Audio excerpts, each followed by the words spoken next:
నా మనవి అంగీకరించును, నా విజ్ఞాపన ఆలకించి ఉన్నాడు. అంటే ఇప్పుడు యేసు ప్రభువు చేసిన విజ్ఞాపన తండ్రి అయిన దేవుడు ఆలకించాడా? ఆలకించాడు అన్నవాడు చేయలేదు. హల్లెలూయా. ఎస్, తండ్రి అయిన దేవుడు ఆ ఆజ్ఞని, ఆ ఏదైతే విజ్ఞాపన ఉందో ఆ విజ్ఞాపన ఏం చేశాడంట? అంగీకరించాడంట. అంగీకరించాడు కాబట్టి ఈ రోజు నువ్వు పరిశుద్ధుడిగా మారావు. ఈ రోజు దేవునికి ప్రతిరూపంగా నువ్వు మారావు. ఈ రోజు దేవుని రూపంలో నువ్వు మారావు. హల్లెలూయా, హల్లెలూయా. ఎస్, ఇంకొకటిగా ఆయన ఇది ఇంకే విధంగా ఉందంటే నిత్యమైన క్షమాపణగా ఉంది. ఎలా ఉందండి ఇది? నిత్య క్షమాపణ అనండి. ఇది ఒక రోజుకో రెండు రోజుకో కాదు, ఏదో గుడ్ ఫ్రైడే రోజు వచ్చి దేవుణ్ణి స్తుతించేస్తున్నాం ఆరాధన చేస్తున్నాం అని ఏడ్చేయడం ఇది కాదు. ఇది నిత్యమైన ఏంటంటే నిత్యమైన క్షమాపణ. ఇది ఏదో ఒక రోజుతో రెండు రోజులు వెళ్ళిపోయేది కాదు. యుగాంతం వచ్చే వరకు కూడా ఈ క్షమాపణ అదే విధంగా ఉంటది. హల్లెలూయా.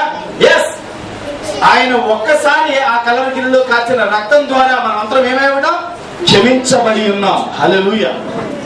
ఈ క్షమాపణ ఎక్కడి నుంచి వచ్చింది? తండ్రి అయిన దేవుడు కొడుకుని దగ్గర నుంచి మనకు వచ్చింది. ఇది నిత్యమైన రక్షణ. హల్లెలూయా. ఈ నిత్యమైన రక్షణ ఎక్కడి నుంచో చూద్దాం. ఎఫెసీయులకు రాసిన పత్రిక 1వ అధ్యాయము 7వ వచనం. ఏంటండి ఇది? ఎవరు కృపా మహేశ్వరం బట్టి?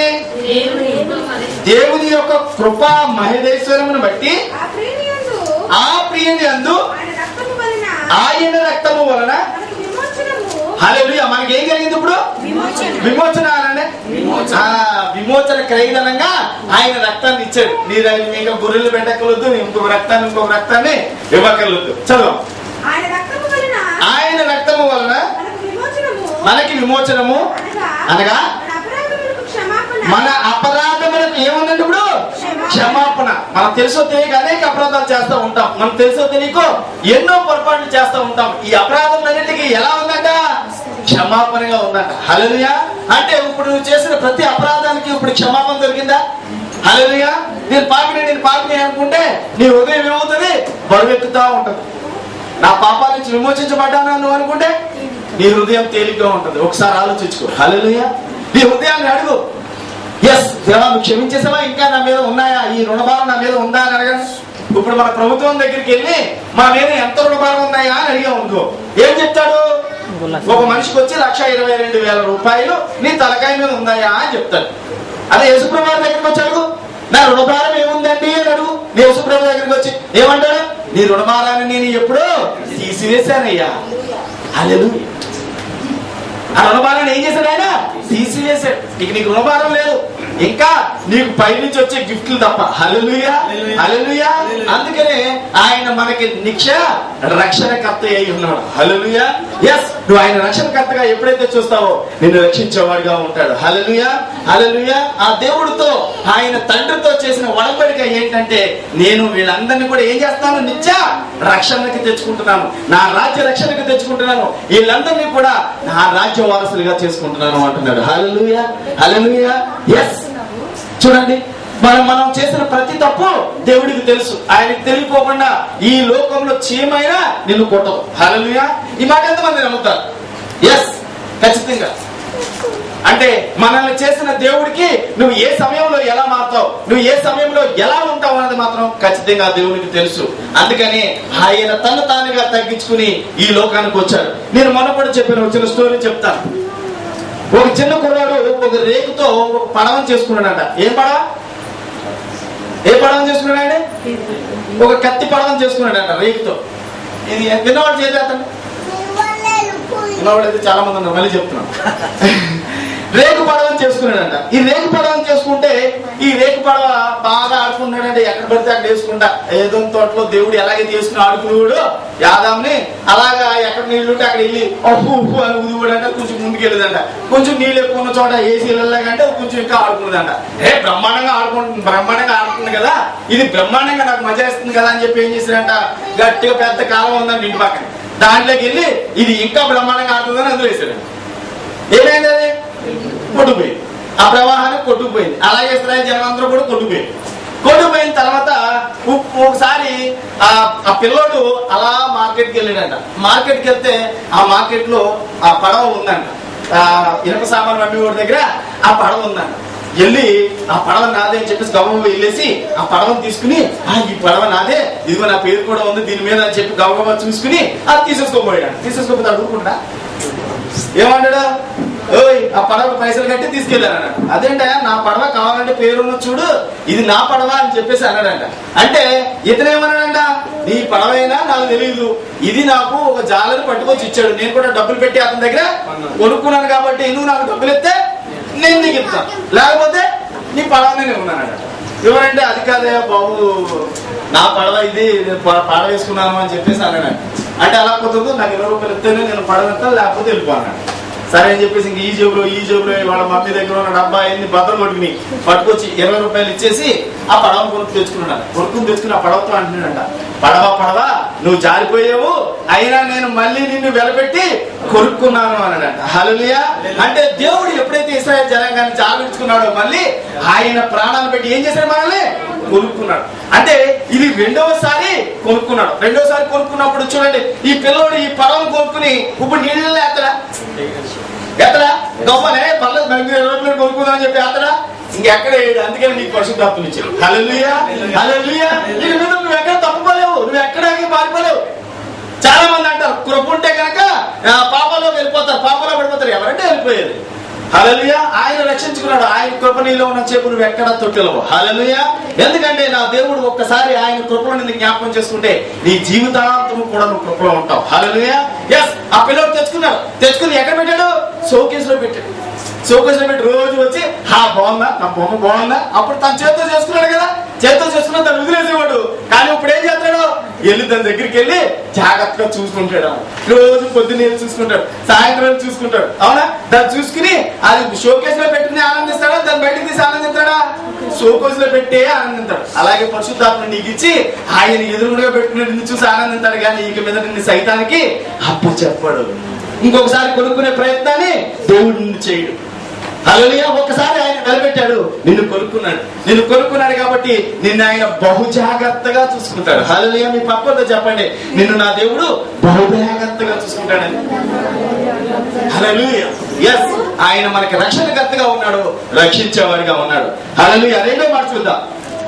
రెండో మాట ఏంటండి, నేడు నువ్వు నాతో కూడా పరదేశులో ఉందువు. ఈ మాట చాలా చక్కగా ఆ దొంగతో మాట్లాడుతున్నాడు కదా అండి. దీనికి సాదృశ్యం ఏముంది అంటే కనుక పరలోకము యొక్క వాగ్దానం. మీ పక్కన చెప్పండి, పరలోకం యొక్క వాగ్దానం ఉంది అందులో.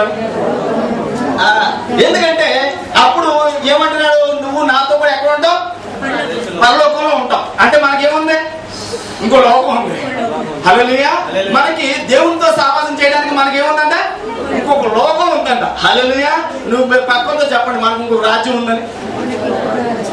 ఈ కష్టాలు ఇవన్నీ కూడా ఇక్కడే, మనం అక్కడికి వెళ్ళిపోయామంటే అంత జాయి అని చెప్పండి. హల్లెలూయా. గట్టిగా చెప్పండి, అయ్యో గట్టిగా చెప్పండి. మనం ఆ లోకంలోకి వెళ్ళిన తర్వాత అంతా జాయి అనండి. ఆమేన్. ఇది దొంగకి దేవుడిచ్చిన వాగ్దానం.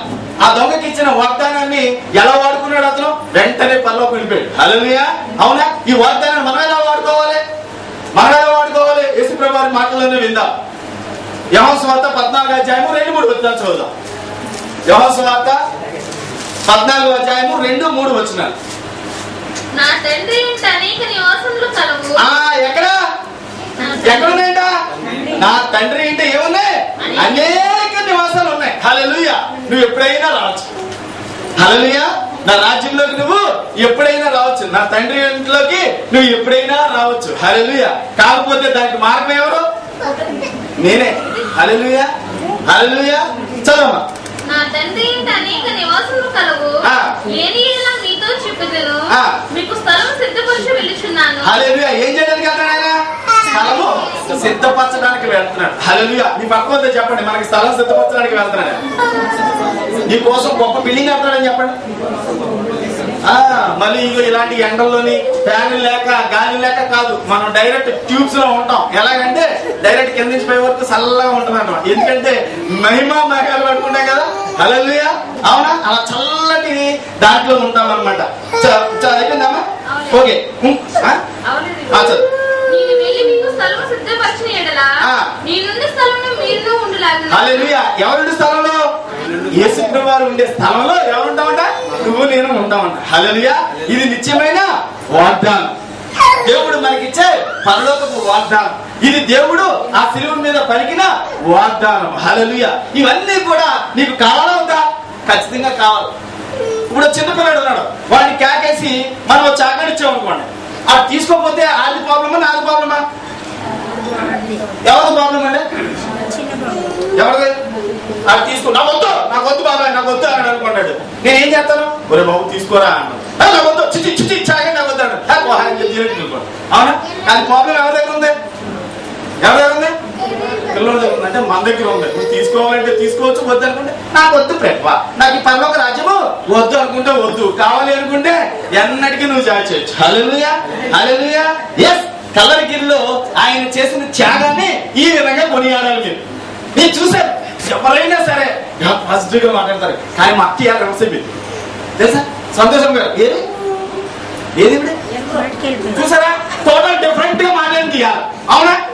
ఎప్పుడు ఆవిడ రీతిలో మాట్లాడిందా? డిఫరెంట్ గా మాట్లాడిందా? డిఫరెంట్ గా మాట్లాడింది.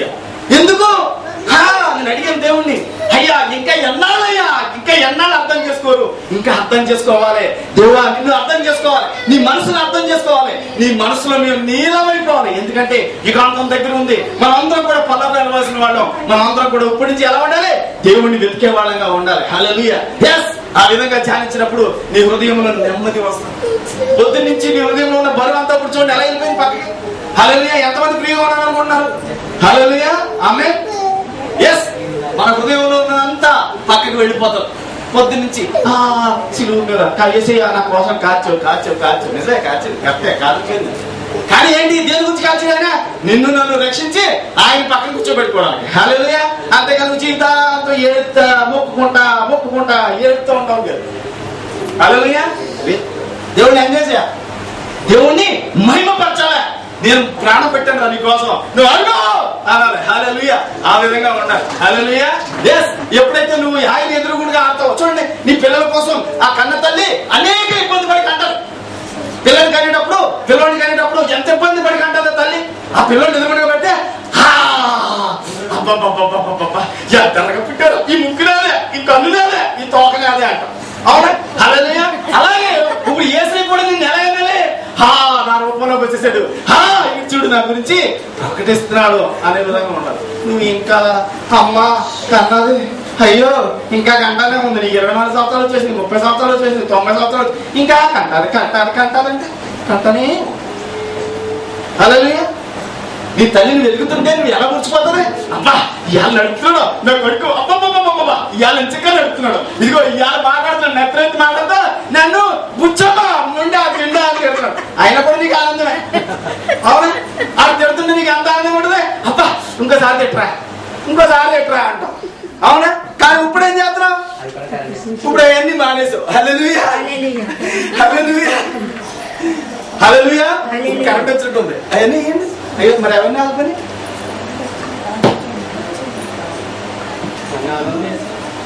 ఓకే ఇది తీసే, కూలర్ తీసి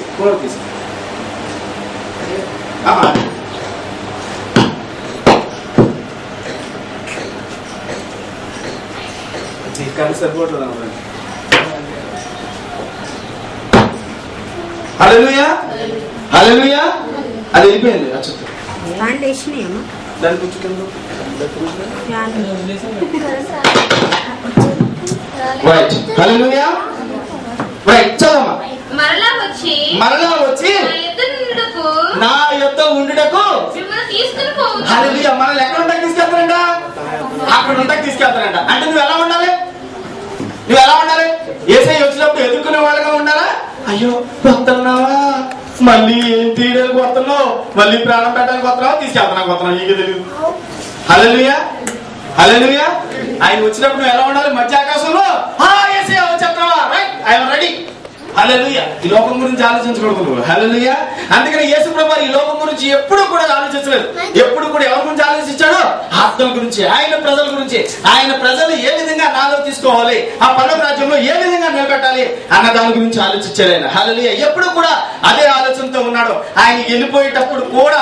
అందుకనే చూడండి, మన వాళ్ళు ఏం చేస్తారు? ముందు ఒక ఇల్లు కావాలి, దాని తర్వాత ఒక కారు కావాలి, దాని తర్వాత ఇంకా అనేకమైన మనకు కోరుకుంటాం. యేసు ప్రభువు ఎక్కడ కోరిడా? కావాలంటే నువ్వు ఎంజాయ్ చేయి, ఇక్కడే ఎంజాయ్ చేయి, అక్కడే ఎంజాయ్ చేయి, కానీ నేను మాత్రం ఎక్కడ చేస్తాను? నా తండ్రి ఇంట. హల్లెలూయా. హల్లెలూయా. అంటే నా తండ్రి ఇంట ఏమున్నాయి? అనేక నివాసాలు ఉన్నాయి. నీ కోసం అన్ని భోగభాగ్యాలు అక్కడ దాచిపెట్టి నా యేసయ్య. హల్లెలూయా. ఆయన స్తుతించు, ఆయన కనపరచు, ఖచ్చితంగా నువ్వు పరలోక రాజ్యంలో ఉంటావు. హల్లెలూయా. చదవమ్మా. ఓకే, ఇంకోటి ఏంటంటే నిత్య రాజ్యం కొరకు వాగ్దానం. అవునా? ప్రకటన గ్రంథము 21వ అధ్యాయము 1-3 వచనాలు. ఈ ప్రకటన గ్రంథంలో ఎలా ఉండబోతుంది, మన పరలోక రాజ్యం ఎలా ఉండబోతుందో చూపిస్తాను ఇక్కడ. అంతటా నేను ఏముందండి మనకి అక్కడ? కొత్త ఆకాశం అని చెప్పండి. కొత్త భూమిని చూసి తిని, మొదట ఆకాశమును మొదటి భూమిని. హల్లెలూయా. అంటే ఈ భూమి ఆకాశం ఏమైపోయింది? గతించిపోయింది. మనం ఎక్కడ ఉన్నాం? కొత్త భూమి మీద, కొత్త ఆకాశం మీద. హల్లెలూయా. హల్లెలూయా. ఎంతమందికి కావాలి ఈ ఉదయకాల సమయంలో కొత్త ఆకాశం, కొత్త భూమి? హల్లెలూయా. ఎస్. ఎన్నాళ్ళు పడతామండి ఈ బాధ? ఈ మొగుడితో తిప్పులు, ఈ పిల్లలతో తిప్పులు, ఈ పిల్లలతో తిప్పులు, ఎన్నాళ్ళు? ఇవన్నీ కూడా అక్కడికి వెళ్ళిపోతే కనుక ప్రతి బాష్ప బిందువు ఆయన చేతితోటే తుడుస్తాడంట. హల్లెలూయా. హల్లెలూయా. ఎంత గొప్ప ధన్యత అండి! క్రైస్తవులైన మనకే ఈ గొప్ప ధన్యత కలిగి ఉంది. చదువు. సముద్రమును ఇకను లేదు, మరియు నేను నూతన యెరూషలేమును ఆ పరిశుద్ధ పట్టణమును తన భక్తుల కొరకు అలంకరింపబడిన. ఎవరి కొరకు అంట? తన భక్తుల కొరకు. ఎవరండి తన భక్తులు అంటే? నేనేం చెప్పండి? మన కోసం ఏం చెప్తున్నాడంట? అలంకరిస్తున్నాడంటే అన్నిటిని. హల్లెలూయా. అంటే ఆ రాజ్యాన్ని అంతా కూడా సెటప్ చేస్తున్నాడు. హల్లెలూయా. మనం చర్చ కట్టుకోవడానికి ఊరికే వచ్చేసాం. ఇక్కడికి ఏం చేసాం? ముందు మట్టి తోలిచ్చాం, దాని తర్వాత జాగ్రత్తగా పిల్లలు చేసాం, దాని తర్వాత షెడ్ వేసాం, దాని తర్వాత గోడ కట్టాం. హల్లెలూయా. అలాగే దేవుడు ఏం చేస్తున్నాడంటే మన కోసము కొత్త రాజ్యాన్ని కడుతున్నాడు. హల్లెలూయా. చదువు. అలంకరింపబడిన పెళ్లి కుమార్తె వలె సిద్ధపడి పరలోకమందున్న దేవుని ఎదుట నుండి దిగివచ్చుడు సూచితని. హల్లెలూయా. అక్కడి నుంచి ఏం చేస్తాడంట? ఆయన దిగి వస్తున్నాడంట. హల్లెలూయా.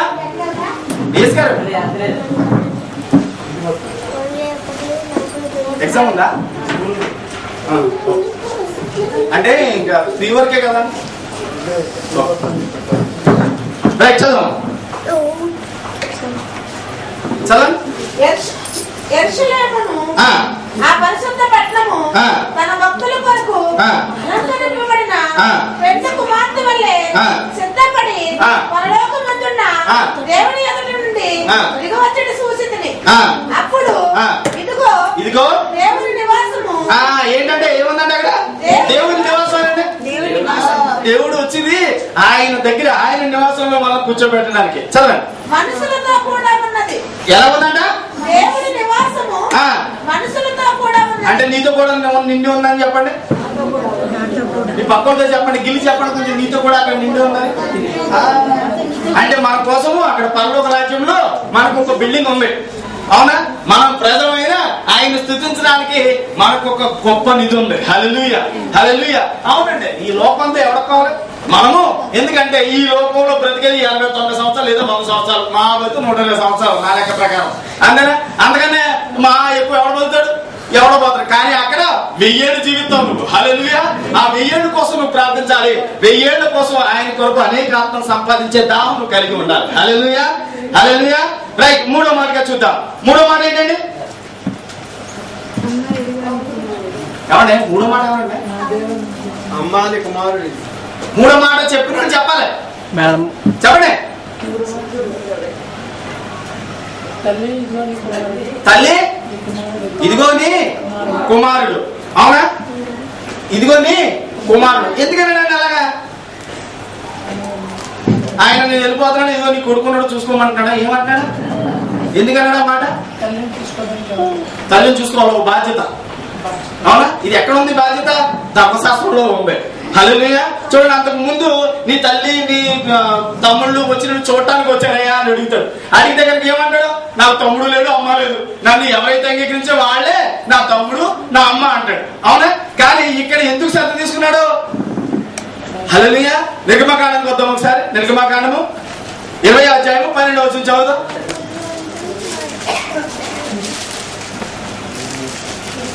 మీరు పులిసినది ఏది తినక మీ నివాసములన్నిటిలోని నిర్గమకాండము 20వ అధ్యాయము 12వ వచనం. నీ దేవుడైన యెహోవాను నీకు అనుగ్రహించే దేశములో నీవు దీర్ఘాయుష్మంతుడు అవుతున్నట్లు. ఎలా ఉండాలంట? నీకు అనుగ్రహించి ఏంటి? పరలోక రాజ్యంలో నువ్వు దీర్ఘ ఆయుష్వంతుడుగా నువ్వు ఉండాలి అంటే, 1000 ఏళ్ళు నువ్వు ఉండాలంటే దేవుడితో పాటు ఏం చేయాలి? హల్లెలూయా. నీ తండ్రిని నీ తల్లిని సన్మానించాలి. అందుకని చెప్పి ఇక్కడ ఈ బాధ్యతను ఎవరికి అప్పచెప్పాడు? యోహానుకి అప్పచెప్పాడు. హల్లెలూయా. మన దేవుడు గొప్ప స్వార్థపరుడు కదండి, కదా? గొప్ప జముక్కులు కలడు కదా. అవునా? నువ్వు జముకులు ఎదిగితే జముకులు దొరుకుతాయి. అవునా? నువ్వు కనుక అబ్బాయి నాకు జముకులు వద్దు, నాకు ఎలా బాధపడ్డాడో అయ్యే కావాలనుకుంటే నీకు అదే దొరుకుతుంది. హల్లెలూయా. ఈ రోజు నుంచి మనం ఆయన చేసిన అద్భుతాలను వెతుకుతాం. హల్లెలూయా. ఆయన మన కోసం చేసిన, ఆయన మన కోసం దాచిన ప్రతి బహుమానాన్ని వెతుకుతాం. హల్లెలూయా. ఎస్, మనం ఆ బహుమానాన్ని ఎప్పుడైతే వెతుకుతామో అప్పుడు ఖచ్చితంగా అధికంగా ఆశీర్వదించబడతాం. చదవమా ఒకసారి అన్నమాట. నీ దేవుడైన యెహోవా నీకు అనుగ్రహించు దేశంలో నువ్వు దీర్ఘాయుష్మంతుడు అవుతున్నట్లు. మనము దీర్ఘాయుష్మంతులు కావాలంటే ఏం చేయాలంట? నీ తండ్రిని నీ తల్లిని సన్మానించు. ఎంతమంది సన్మానిస్తున్నారంటే చేతులు ఎత్తండి. సన్మానిస్తాం. మీ తల్లి తండ్రిని సన్మానించే వాళ్ళు ఎవరున్నారు? చేతులు ఎత్తండి. తల్లిని తండ్రిని సన్మానించు వాళ్ళు ఎవరున్నారు? చేతులు ఎత్తండి. ఎవరు లేరా? అయ్యో ఇది మరి ఏం చేయగలండి? కొంచెం కాకపోతే కొంచెమైనా అనండి. నేను ఉన్న దాంట్లో నా తల్లిని తండ్రిని శుభ్రంగా చూసుకున్నానా? ఏమండి అంటే ఉన్నప్పుడైతే చూసుకున్నాం కదండి. ఆమె చాలు. ఎప్పుడైనా మమ్మయితే తల్లిదండ్రులు సన్మానించాం. ఎందుకు ఎందుకు కనవరా అయితే అడగలేదు కదా. మనం సన్మానించాం. నాన్న అమ్మ అని గౌరవించామా లేదా? మరి చాలు. ఏసై ఏమంటున్నాడు? ఇదిగో నా తర్వాత ఈ బాధ్యత ఎవరు తీసుకోవాలి? ఇదిగో నేను లేను కాబట్టి ఇదిగో యోహానుకి అప్పచెప్తున్నాను. అంటే నీ దీర్ఘాయుషు, నీ ఆయుష అయిపోయేంత వరకు కూడా ఏం చేస్తాడు ఆ శిష్యుడు? నిన్ను చూసుకుంటాడు. నీకు అన్నం పెట్టి శుభ్రంగా ఇదిగో నేను ఎలాగైతే చూసుకుంటానో అదే విధంగా చూసుకుంటాను అని చెప్పి ఒక బాధ్యతని చూపిస్తున్నాడు. హల్లెలూయా. మనం కూడా తల్లిదండ్రులు బాధ్యత మనం ఏం చేయాలి? మన బాధ్యతని మనం చూపించాలి. చాలా మంది అనుకుంటారు నేను రక్షించబడ్డాను కదా, ఇంకా చాలే, మా అమ్మతో ఏంటి, నేనే అనుకుంటున్నాను. మా అమ్మతో ఏంటి, నేను వెళ్ళిపోతే ఏంటి, నేను రిక్వెస్ట్ పెట్టుకుంటాను ఎక్కడ ఏసే దగ్గర, మా అమ్మ వచ్చేస్తుంది. అవునా? హల్లెలూయా. కానీ మనం ఇప్పటి నుంచే వాళ్ళని ఒప్పించాలి. తల్లిదండ్రులను ఒప్పించి వాళ్ళని కూడా రక్షణలోకి తీసుకురావాలి. తీసుకొస్తే వాళ్ళ తాతల నాటి వరకు కూడా ప్రతి ఆత్మని కూడా మనం ఎక్కడ చూస్తాం? మనకిచ్చే రాజ్యంలో చూస్తాం. హల్లెలూయా. నీకు ఒక పెద్ద బంగళా ఇస్తాడు దేవుడు. దాంట్లో నువ్వు నీ భర్త ఉంటే ప్రయోజనం ఉందా? ఇంకా ఏముండాలి? నీ గోత్రం వాళ్ళు అందరూ ఉండాలి. అప్పుడు పెద్ద ఫ్యామిలీగా ఉంటాం. అప్పుడు ఎలా ఉంటావు? అందరూ చూడండి, ఉమ్మడి కుటుంబం ఎప్పుడు సినిమా చూసారా? ఫస్ట్ చాలా బాగుంటది, లాస్ట్ వచ్చేసరికి క్లైమాక్స్ వచ్చేసరికి అబ్బో ఇంక సినిమా చూపించేస్తాడు. ఫస్ట్ మాత్రం చాలా బాగుంటది. అవునా? ఆ ఫస్ట్ దేవుడు నీకు చూపిస్తా, లాస్ట్ చూపించండి. హల్లెలూయా. ఎందుకంటే నా దేవుడు కృప కలిగిన దేవుడు కాబట్టి ఆ కృపనే చూపిస్తాడు తప్ప నీకు ఆ కష్టాల గురించి చూపించడు. హల్లెలూయా. చదవమ్మా, అయిపోయిందా? ఓకే. ఇంకోటి ఏంటంటే నిత్యమైన ఆధారం. మనకి నిత్యమైన ఆధారాన్ని చూపిస్తున్నాడు. ఒకసారి యెషయా గ్రంథము 52వ అధ్యాయము 9వ వచనం చదువుదాం. నేను ఉన్నానని నీకు భరోసా. నీ పక్కతో చెప్పండి భరోసా అని. ఎందుకు? నీ పక్కన నేను ఉన్నాను, ఏం కంగారు పడ, నీ వెనకాల నేను ఉన్నాను అని చెప్తున్నాడు అనమాట. హల్లెలూయా. అంటే నేను ఉన్నాను నీకు తోడుగా, నువ్వు ఎటువంటి విషయంలో నువ్వు భయపడవలసిన అవసరము లేదు అని చెప్తున్నాడు. చదువు.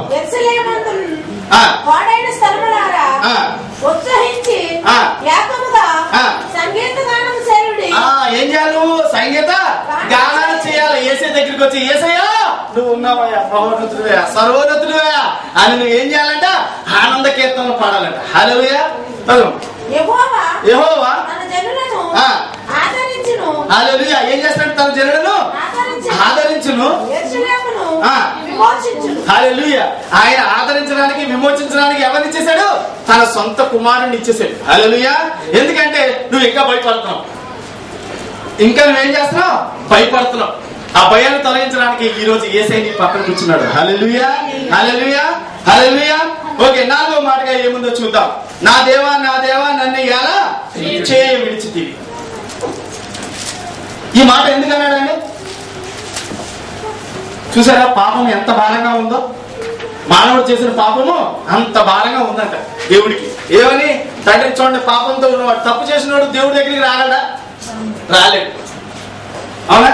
చూడండి, ఆయనకి అందుకనే పాప రూపం చేసేసాడంట దేవుడు. పరిశుద్ధుడైన ఈయన్ని ఏం చేశాడు? పాప రూపంగా మార్చేశాడు. కాబట్టి చెయ్యి విడవలసి వచ్చింది. అలా విడవలేదనుకో, విడవకపోతే కనుక దేవునితోటే ఆయన సాంగత్యం ఉండేది. అప్పుడు ఈ భారాన్ని, పాప భారాన్ని ఎవరు మోస్తారో? నువ్వు నేను మోయాలి. ఎవరు మోయాలి భారాన్ని? నువ్వు నేను మోయాలి. అందుకనే ఆ భారాన్ని అంతా తన మీద వేసుకుని ఏమంటున్నాడు? దేవా నా చేయ ఎలా విడిచితివి. మరి విడవకపోతే తప్పదు నాన్న, విడవకపోతే తప్పదు.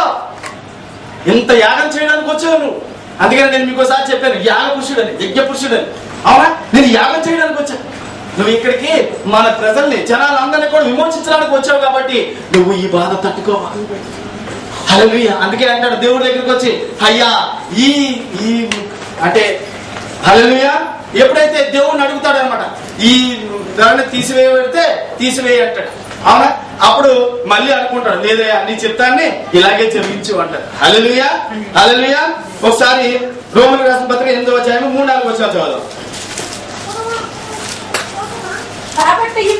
కాబట్టి ఇప్పుడు క్రీస్తు యేసునందున్న వారికి ఏ శిక్షా విధి లేదు. క్రీస్తు యేసునందు జీవమునిచ్చు ఆత్మ యొక్క నియమము పాప మరణములను నియమము నుండి. రోమన్ రాసిన పత్రిక 8వ అధ్యాయం 3-4 వచనాలండి. శరీరం అనుసరింపక ఆత్మను అనుసరించి ఏం చేయాలి? నువ్వు శరీరాన్ని అనుసరించుకోవడం. దేన్ని అనుసరించాలి? ఆత్మను అనుసరించాలి. ఎవరిచ్చిన ఆత్మని? దేవుడిచ్చిన ఆత్మ. ఈ ఆత్మను తొట్టెలు పోవడానికి ఇచ్చాడా? షోకేస్ లో పెట్టుకోవడానికి ఇచ్చాడు నిన్ను. హల్లెలూయా. మళ్ళీ ఏ సైతానుడు వచ్చి నిన్ను ఎత్తుకెళ్ళిపోతే చూస్తూ ఉండడం. హల్లెలూయా. అందుకనే షోకేస్ లో పెట్టాడంట నిన్ను.